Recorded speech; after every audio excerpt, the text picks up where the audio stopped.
ప్రపంచ వైద్య చరిత్రలోనే అద్భుతం నియోకేర్ హోమియోపతి. ఎలాంటి అనారోగ్య సమస్యలకైనా 100% ట్రీట్మెంట్ గ్యారంటీ. నమస్తే, నేను Keshav. Welcome to Suman TV. ఆంధ్రప్రదేశ్లో సర్వీసెస్ అందించడానికి కేరళకు చెందిన ఎక్స్పర్ట్ ఐఏఎస్ రాబోతున్నారు. దానికి సంబంధించి కేంద్ర ప్రభుత్వం కూడా క్లియరెన్స్ ఇచ్చేసింది. ఆయన 3 ఏళ్ల పాటు ఏపీలో పనిచేయడానికి సన్నద్ధమవుతున్నారు. ఆయన పేరే మైలవరపు కృష్ణతేజ ఐఏఎస్. గతంలో కేరళలో ఆయన చేసినటువంటి సర్వీసెస్కి విస్తృతమైనటువంటి గుర్తింపు వచ్చింది. అంతర్జాతీయ అవార్డులు 2, జాతీయ స్థాయిలో 6 పురస్కారాలు అందుకున్నటువంటి అధికారి ఆయన. సో ఏపీలో ఆయన ఎక్కడ బాధ్యతలు తీసుకోబోతున్నారు, ఎలాంటి సర్వీసెస్ పైన ఆయన దృష్టి పెట్టబోతున్నారు, ఈ అంశాలను విశ్లేషించేటువంటి ప్రయత్నం చేద్దాం. మనతో పాటు అనలిస్ట్ చందు శ్రీనివాస్ గారు. శ్రీనివాస్ గారు నమస్కారం. నమస్కారం అండి. చాలా ఎక్స్పెక్ట్ చేసినటువంటి రిలీవింగ్ ఇది.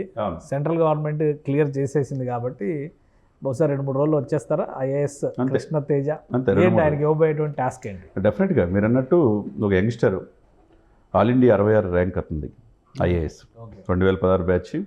కేరళనే అలెప్పికి ఆయన డిప్యూటీ కలెక్టర్గా ప్రస్థానం స్టార్ట్ అయ్యి ఆయనది ఒక చరిత్ర ఒకసారి చూసుకుంటే అండి, నేటి యంగ్ జనరేషన్ ఐఏఎస్లకు చాలా స్ఫూర్తి ప్రదాత. గుంటూరు జిల్లా చిలకలూరుపేటకు చెందిన వ్యక్తి. వాళ్ళ నాన్నగారు కూడా మంచి ఉన్నతమైన చదువుకున్నారు. అక్కడి నుంచి ఆయన హైదరాబాద్లో ఆర్సిరెడ్డి ఎస్టేట్స్ క్లర్క్లు చదువుకోవటం, మంచి ర్యాంకు, కృపాదానం గారు లాంటి ప్రభుత్వ పాలనా శాస్త్రపైన నిపుణుల దగ్గర నేర్చుకొని జాగ్రఫీలో ఆల్ ఇండియాలో ఫస్ట్ ర్యాంక్ వచ్చింది ఆయనకు వచ్చిన మార్కులు. అంటే జాగ్రఫికల్గా ఒకటే అండి కేశవ్ గారు, మన దేశ సరిహద్దు 32,87,263 కిలోమీటర్లు ఉంది. ఇది మొత్తం గుర్తి తెలిస్తే కనుక ఈ దేశ గొప్పతనం, దేశంలో ఎల్లలు ఎంతవరకు అనేది తెలియగలరు. అటువంటిది ఆయన ఆపరేషన్ కుక్కునాడని అక్కడి నుంచి కలెక్టర్గా చేసిన తర్వాత కేరళలో వరదలు వచ్చినాయి ఆయన ఛార్జ్ తీసుకున్న తర్వాత. అప్పుడు ఆపరేషన్ కుక్కునాడు అని పెట్టి 2.5 లక్షల మందిని ప్రాణాలు కాపాడాడు. అంటే జాగ్రఫికల్గా ఆ యొక్క సరస్సు ఎంతవరకు ఉంటుంది, బోటు ఎంతవరకు వెళ్ళగలదు అనేది అంత బాగా నిపుణుడు దాంట్లో. కాబట్టి అటువంటి కేరళ ప్రజలు ఆరాధ్య దైవంగా ఆయన్ని అక్కడ అది చేసిన తర్వాత ఇంకొకటి విల్లాసు దాదాపు 400 కోట్ల ప్రాజెక్టు వేరే కంట్రీ వాళ్ళు వచ్చి ఇక్కడ కేరళని మత్స్యకారులను ఇబ్బంది పెట్టి అక్కడ కట్టుకున్న ఐలాండ్ రిసార్ట్స్ అది కూడా మొత్తం కూడా ధ్వంసం చేసి కోళ్ళ చేత భరింపు చేసిన వ్యక్తి.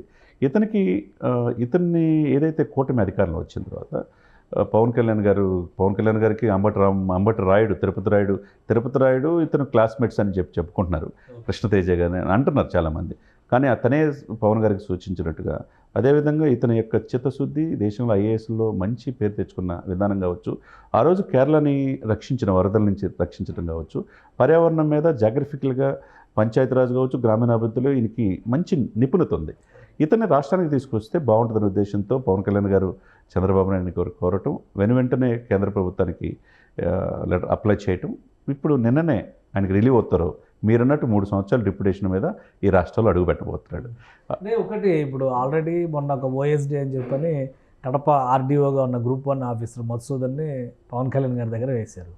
సో ఇంకొకరిని కూడా 2 రోజుల క్రితం అపాయింట్మెంట్ చేశారు. అవునండి. సో ఇప్పుడు అసలు ఏం చూస్తారు? కృష్ణతేజ ఐఏఎస్ మొత్తం పవన్ కళ్యాణ్కి సంబంధించినటువంటి విభాగాలన్నిటికీ ఓఎస్డీగా వ్యవహరిస్తారా, లేదంటే ఏమన్నా స్పెషల్ టాస్క్ ఇచ్చేటువంటి అవకాశాలు ఉన్నాయా? ఇప్పుడు సీఎంకి వచ్చేతలకి సెక్రటరీలు, పర్సనల్ సెక్రటరీలు, తర్వాత పొలిటికల్ సెక్రటరీలు అనేక రకాలుగా ఉండొచ్చు. అదేవిధంగా డిప్యూటీ సీఎం కాబట్టి సరి సమానంగా ఆయనకు కూడా సెక్రటరీగా ఈ యొక్క ఎవరైతే ఓఎస్డీలు ఇప్పుడు 2 వేశారనుకోండి, అటవీ ఇప్పుడు ఈయనకి శాఖలు చూసుకోవాలి మనం. అటవీ శాఖ ఇందే, పర్యావరణం ఇందే, పంచాయతీరాజ్ ఇదే, గ్రామీణాభివృద్ధి ఇందే, సైన్స్ అండ్ టెక్నాలజీ ఇదే. ఈయన 3 ఓఎస్డీలుగా పెట్టుకోవచ్చు, 3 నుంచి 4 ఓఎస్డీలు పెట్టుకోవచ్చు. పర్సనల్గా ఈ పొలిటికల్ సెక్రటరీగా ఈ మొత్తం కంప్లీట్ కోఆర్డినేట్ చేసుకోవడానికి ఇతను వీళ్ళందరినీ మానిటరింగ్ చేసుకొని ఎప్పటికప్పుడుగా అప్డేట్ ఇవ్వడానికి ఇప్పుడు కృష్ణతేజ పర్ఫెక్ట్గా సింక్ అవుతాడు. ఇక్కడ మీరన్నట్టు 3 దాదాపుగా 2 అంతర్జాతీయ అవార్డులు, 7 జాతీయ అవార్డులు పొంది దేశంలోనే అత్యున్నత చిన్న వయసులో అంత అచీవ్మెంట్ సాధించిన వ్యక్తిగా మన కృష్ణతేజ కనపడతాడు. ఇకపోతే ఆంధ్రప్రదేశ్లో ఎలా చేయగలడు? నా డౌట్ ఏంటంటే కేరళ చిన్న రాష్ట్రము, అలానే ఎడ్యుకేటెడ్ క్లాస్ ఎక్కువ ఉన్నటువంటి రాష్ట్రము, అక్షరాస్యతలో మిగతా వాటితో పోలిస్తే కూడా ఆ స్టేట్ చాలా అడ్వాన్స్డ్ అప్రోచ్ ఉన్నటువంటి స్టేట్. సో అక్కడ నడవచ్చు. ఆంధ్రప్రదేశ్లో ఒక చోట ఏమో అభివృద్ధి అలా పైకి ఉంటే, ఇంకో చోట ఇలా పాతాళంలోకి ఉంటుంది. పైగా రాజకీయ కక్షలు ఇప్పుడు ఉన్నటువంటి పరిస్థితిలో ప్రతిదీ కక్ష సాధింపే అంటున్నారు.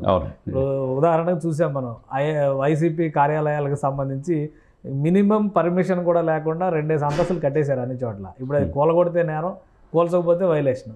ఏం చేయాలనేటువంటి ధర్మ సంకటాలు ఉన్నాయి. సో ఇలాంటి రాష్ట్రంలో ఎలాంటి టాస్క్లు ఉండొచ్చు దీనికి?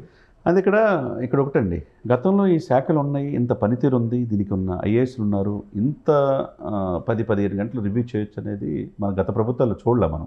ఈ 1 మంత్లో మనం చూసాం ఎంత డెప్త్ ఉంది ఈ శాఖల మీదని.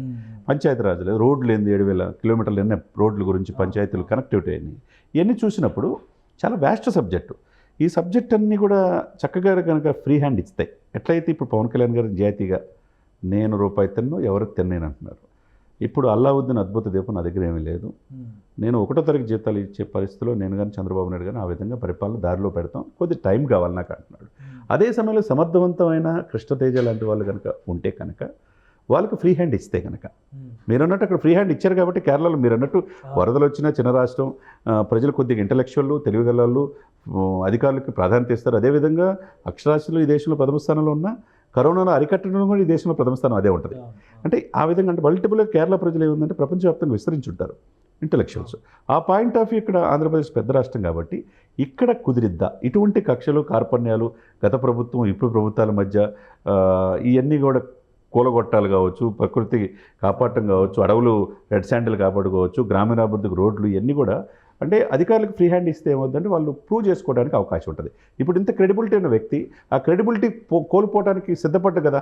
ఇప్పుడు పవన్ కళ్యాణ్ గారు లాంటి నిజాయితీ పరుడు డిప్యూటీ సీఎం దగ్గర పనిచేయడానికి ఇష్టపూర్వకంగా ఆయన్ని ఒక అభిమాన నటుడిగా చూసి ఒక ఇన్స్పిరేషన్గా ఆయన వస్తున్నాడు కదా. లేకపోతే కేరళ లాంటి వ్యక్తి అక్కడ డిప్యూటేషన్ ఇవ్వడానికి కూడా వాళ్ళు ఒప్పుకోవాలి, అక్కడి నుంచి వెళ్ళటానికి కూడా కృష్ణతేజన వాళ్ళు ఒప్పుకోవాలి. కానీ ఈయన కూడా పవన్ కళ్యాణ్ గారి దగ్గర చేయడానికి ఇష్టపూర్వకంగా రాబట్టి సెంట్రల్ 3 years పర్మిషన్ ఇచ్చింది. ఈ 3 years డిప్యూటేషన్ మీద మళ్ళీ ఎక్స్టెన్షన్ చేసుకోవచ్చు అవసరమైతే. కాబట్టి ఈయన యొక్క ఏ శాఖలు అప్పచెప్తారు, ఎందుకంటే పంచాయతీ, గ్రామీణాభివృద్ధి, ఈ రూరల్ డెవలప్మెంట్ మీద పూర్తి అవగాహన. జనసేనకు సంబంధించిన అన్ని శాఖలపైన ఫోకస్ పెడతారు. సివిల్ సప్లైస్ కావచ్చు, ఇటు టూరిజం చేయొచ్చు, అది కూడా చూడొచ్చు. ఎందుకంటే డిప్యూటీ సీఎంకి సెక్రటరీ, నాట్ ఓన్లీ ఒక మంత్రి కాదు ఈయన. కాబట్టి సీఎంతో పాటు చంద్రబాబు నాయుడు గారు ఎట్లయితే చీఫ్ సెక్రటరీలు అనుసంధానం అంటారో, ఇట్లా కృష్ణతేజ ఈ శాఖలన్నిటి కూడా ఈ మంత్రులు సమన్వయం చేసుకుంటా, నువ్వు సివిల్ సప్లై మీద కావచ్చు, టూరిజం మీద కావచ్చు. అందులో టూరిజం కేరళని మంచి పొజిషన్ తీసుకెళ్ళిన వ్యక్తి ఈయన. టూరిజంలో ఆదాయం తీసుకొచ్చిన వ్యక్తి, అక్కడ సేవ్ చేయడానికి అనేక ఇంటర్నేషనల్ ఆర్గనైజేషన్ స్వచ్ఛందంగా వచ్చినాయి కష్టాలు ఉన్నప్పుడు. అటువంటి ఆలోచనలు ఈయనకు ఉన్నాయి కాబట్టి టూరిజంని మనం ఇప్పుడు కాపాడుకోవాలి సార్. ఆంధ్రప్రదేశ్కి ఇతర రాష్ట్రాల నుంచి మనకి రావాలన్నా, డబ్బు రావాలన్నా టూరిజం డెవలప్ చేసుకోవాలా. ప్రకృతి సీ కోస్ట్ చాలా ఉంది, 954 కిలోమీటర్లు ఉంది. తర్వాత టూరిజం కావాల్సిన మౌలిక సదుపాయాలు కల్పిస్తే కనుక ఈ బోటింగ్, గోదావరి ఇవన్నీ కూడా చూసుకుంటే అప్ టు కృష్ణపట్నం వరకు చాలా రెవెన్యూ వస్తుంది ఆంధ్రప్రదేశ్కి. కాబట్టి రెవెన్యూ ఈ టూరిజంని మీరు అన్నట్టు టూరిజం స్టేట్గా ఒక టఫ్ ఆఫీసర్ రావటం మంచి పరిణామమే.